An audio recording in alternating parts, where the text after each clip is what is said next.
Anyway, anybody else want to do public comment? Seeing there is none. Okay. So we have, and I apologize for getting upset, but sometimes it just gets to be. All right. So next we're going to ask the moderator to come up. We have something that came in front of us this morning, emails and so on. I'd like the moderator and the town clerk to come up, and it's not on the agenda, but I'll let the moderator, Kevin Majors, and our tax collector clerk, Don Nicolaisen, explain this part of the meeting.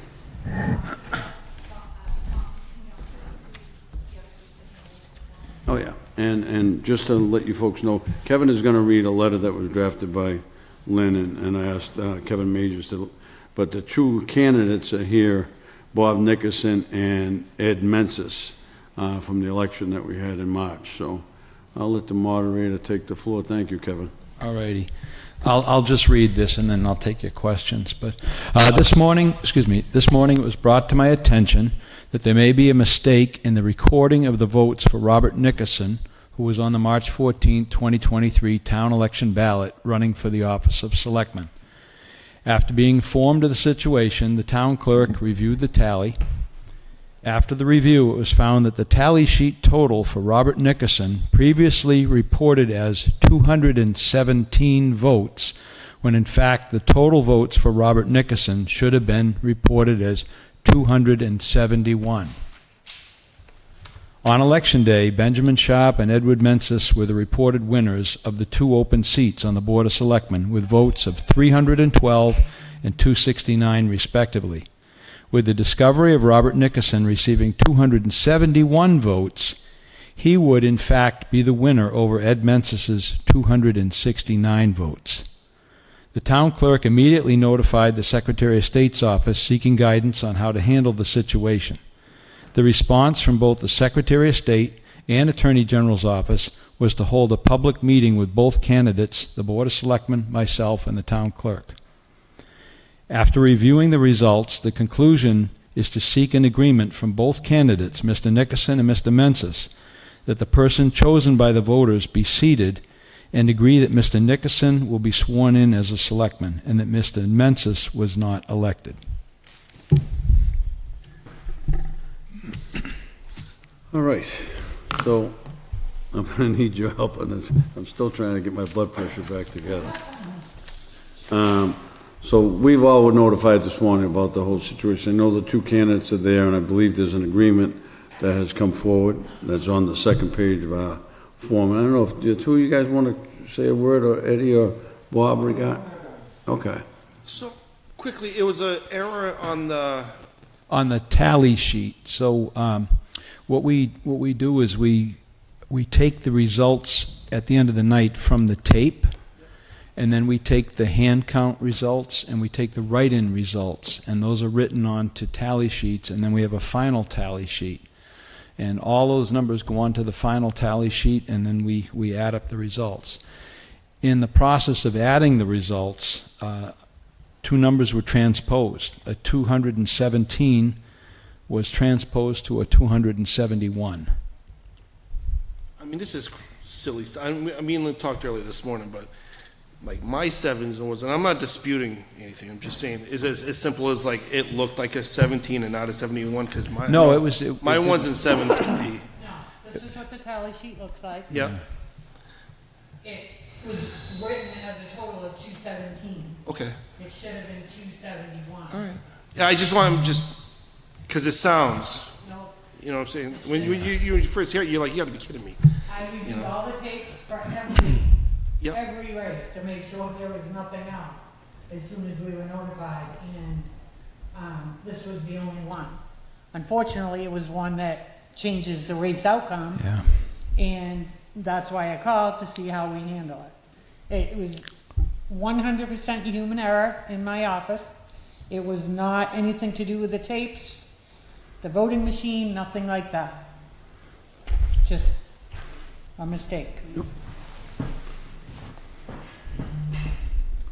You guys have anything? All right, no. Luckily, we have two members of Sandown that seem to respect each other, and I think there's not going to be any issue.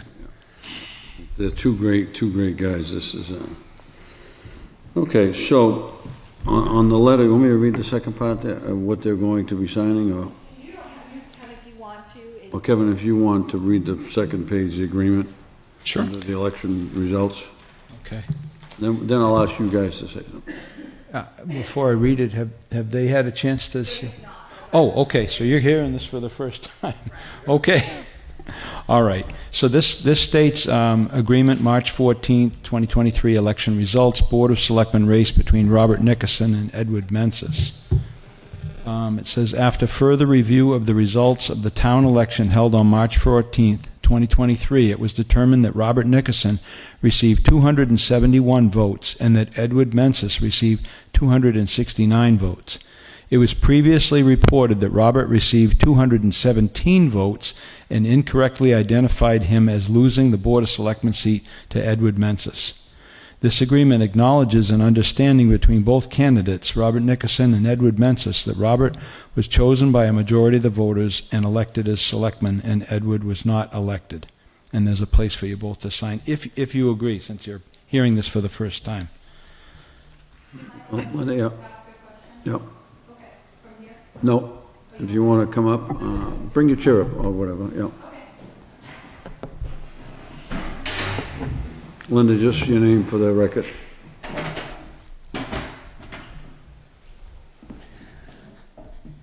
Linda Brown, Sandown.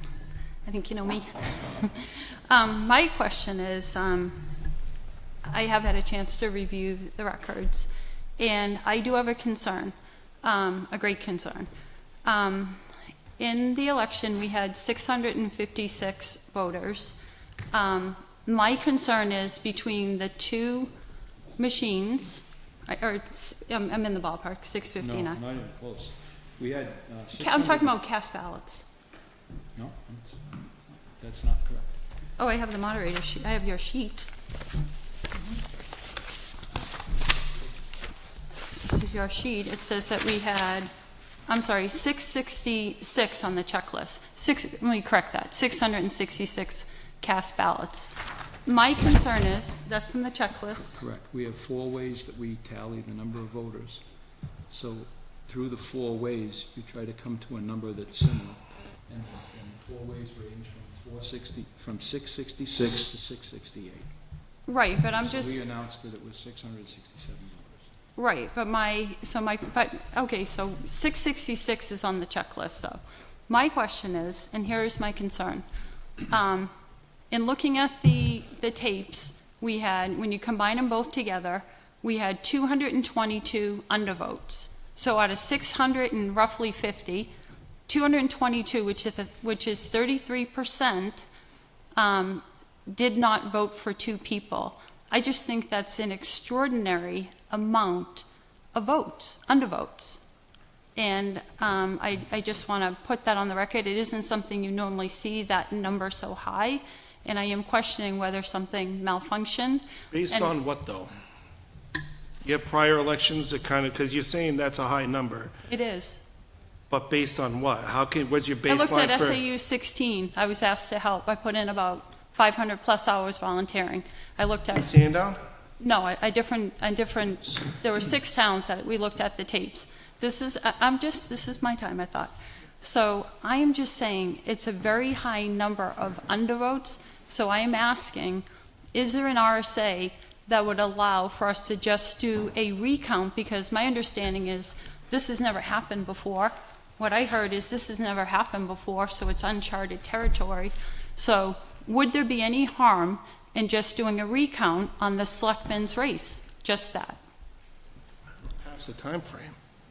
You can't. I talked to the Secretary of State today.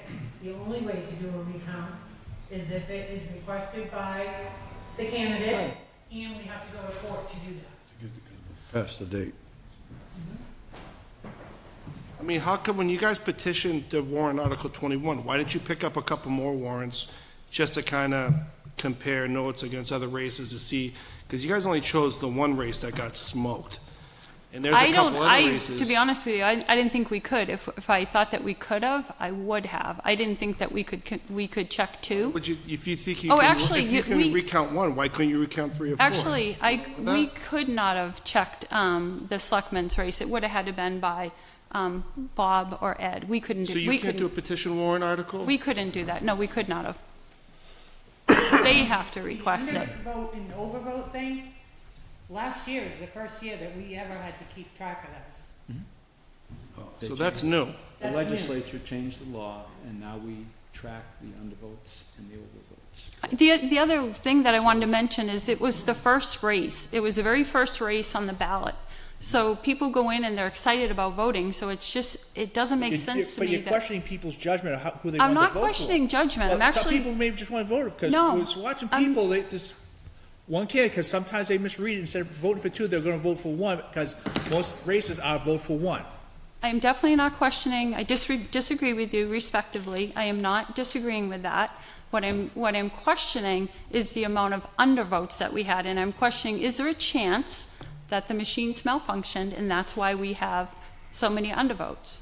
That's my question. And then if we So the could, undervote, so that race showed 3 people vote for 2.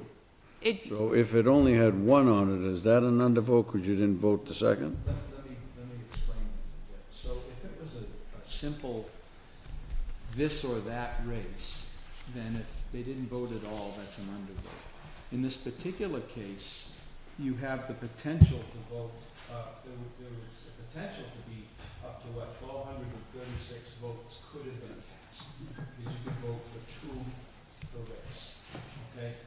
And so what you're saying is like 1 in 5,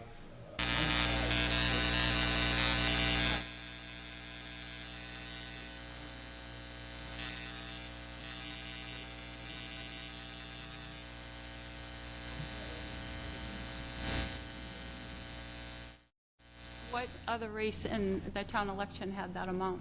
I don't have that in front of me. I did check, I don't see that. I mean, when it comes to these elections in this town, I don't know how many I've been involved since I've been, it's like 12 or 15. And we have people that just come in and vote no on the budget and they stick their ballot in. We have people that vote against accepting block grant money, free money from the government to kind of get work done. I mean, there's no rhyme or reason how people vote. And to sit there and say that that's a high number, I think that's like a baseless claim. When you see undervotes, a lot of times you do see them and they're high, but it's when there's only one person. You know, there's just one, you know. If you were around our elections, like several elections, and kind of analyze and kind of, I would give you some credibility in what you're saying, but like I feel like I'm done hearing all of it. I'm glad that the work you put in with the checklist has solved the issue here with between Bob and Ed. I commend you because I was definitely like floored when I heard it this morning. But like this undervote stuff, like do 5 or 6 elections and see how we trend, and then I can sit there and kind of give you some legitimacy to what you're saying. But I'm done hearing it. Please don't take away my credibility. I volunteered. I have. I understand, So but like please there's a don't. lot of actions and behaviors that I've seen that's like I think it's kind of got out of control. I think we have more elections. If you want to be more involved in our town elections, I would encourage it. Be a part of it. But like this is one election, and we're starting with you know, an overabundance of what do you call it, undervotes or whatever. And Well, because you have nothing to compare it to say that that's high. We wouldn't be sitting here tonight if this hadn't happened. So it's Yeah, not like this the is. same claim was made when Ken Ury and Tom Murray had that first meeting saying that we had an extraordinary high number. And when we challenged them, the conversation shifted because you can't back up what you're saying. So we're going to start spinning our wheel with this crap again. It was fair for me to ask where we wouldn't be sitting here had this not happened. So as a voter, I voted. I want to make sure my vote counts. There were errors on here. You can't dispute that. So since there, please let me finish. Since there were errors, I am asking whether or not we can just do a recount. Found a human error. If we can do a recount of the selectmen's race. I would call the Secretary of State and see what you can do and then report back. But I don't know. We don't know. We don't have the answer right here, right now on that. right, I wasn't prepared to talk about undervotes tonight, but I grabbed one that was near and dear to me, because I was on the ballot for fire engineer. Right. And that was a vote for 3. So that means that there was a potential to vote for 2,004 ballots to be cast. Times 668 times 3. But there were 516 undervotes. So that's 25%. 25% of the votes for fire engineer weren't cast. And with the selectmen, we're talking about 20%. It means people just don't vote for it. Yeah, so like for my own race, we were a higher percentage of undervotes than the selectmen's race. But you're talking about the fire, you're talking about, there was only 3 on there, so there Same. was nobody, it said vote for 3 and you had 3, so I can see why everybody's gonna get in. There isn't anyone extra, whereas on the selectmen's race, you had 5 people and it said vote for. But your logic was that it would be impossible for people to not vote that many times. And again, we're at the top of the ballot, on the same ballot as the selectmen, yet we had 25% undervotes and the selectmen had 20% undervotes. I think that may be natural. Well, with your race, everybody was gonna get in, but with the selectmen's race, like I said, only. I'm not following the We logic. don't have to continue. I've made my point, I think. I would like to have a recount. I don't know what the force is. That would be like my request. If we could do a recount with the selectmen's race. Thank you. Eddie, do you want to come up first, or I know you're a lot younger. Yeah, why don't you guys come up? So, Get another chair. Lynn, do we have an agreement if they do want to sign the form? Yeah.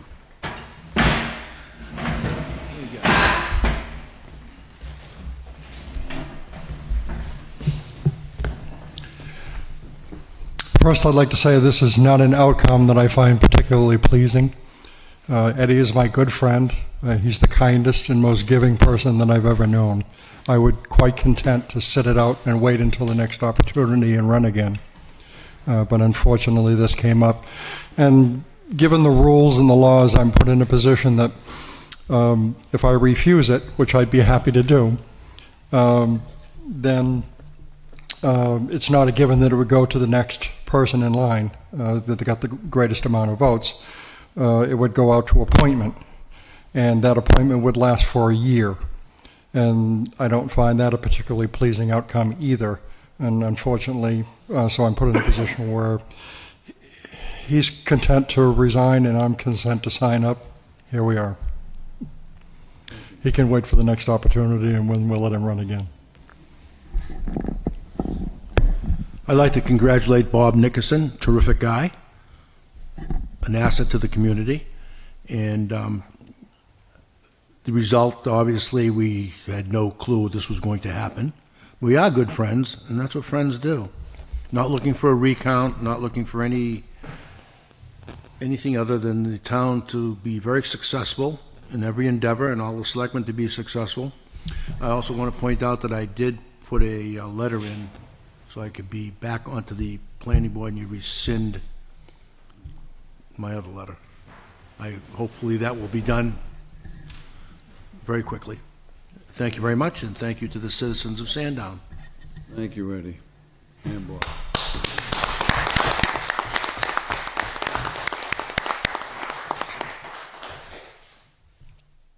Bobby, after you sign that, get in the seat, we got work to do. Gotta swear him in, Well, you too. gotta swear him in. Swear 'em in. He swears at me all the time. Not in. Oh. Thank you, guys. Class acts.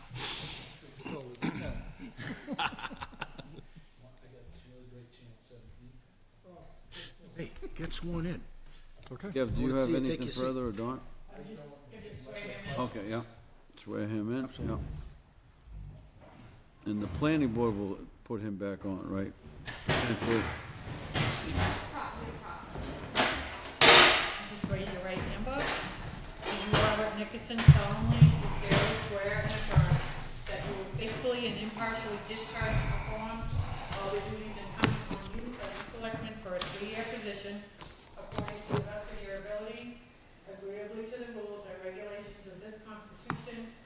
laws of the state of New Hampshire, so help me God.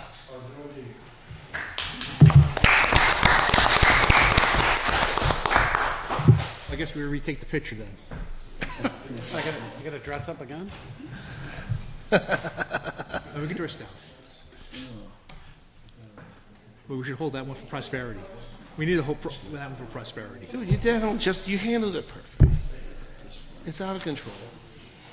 He needs a doctor to kind of, the help he needs, he can't get here. I can't solve that. No, it's like, we can't do that for him. All right. Bob, you're up, Don't bud. sit down. You got work to do. Get up there. You're on Share the my clock. pack. You're working. I didn't do all this so you could sit and watch us.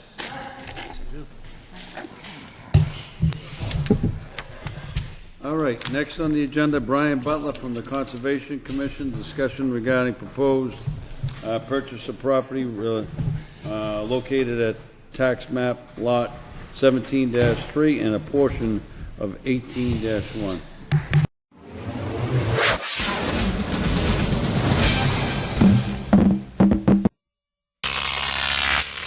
Screwup TV.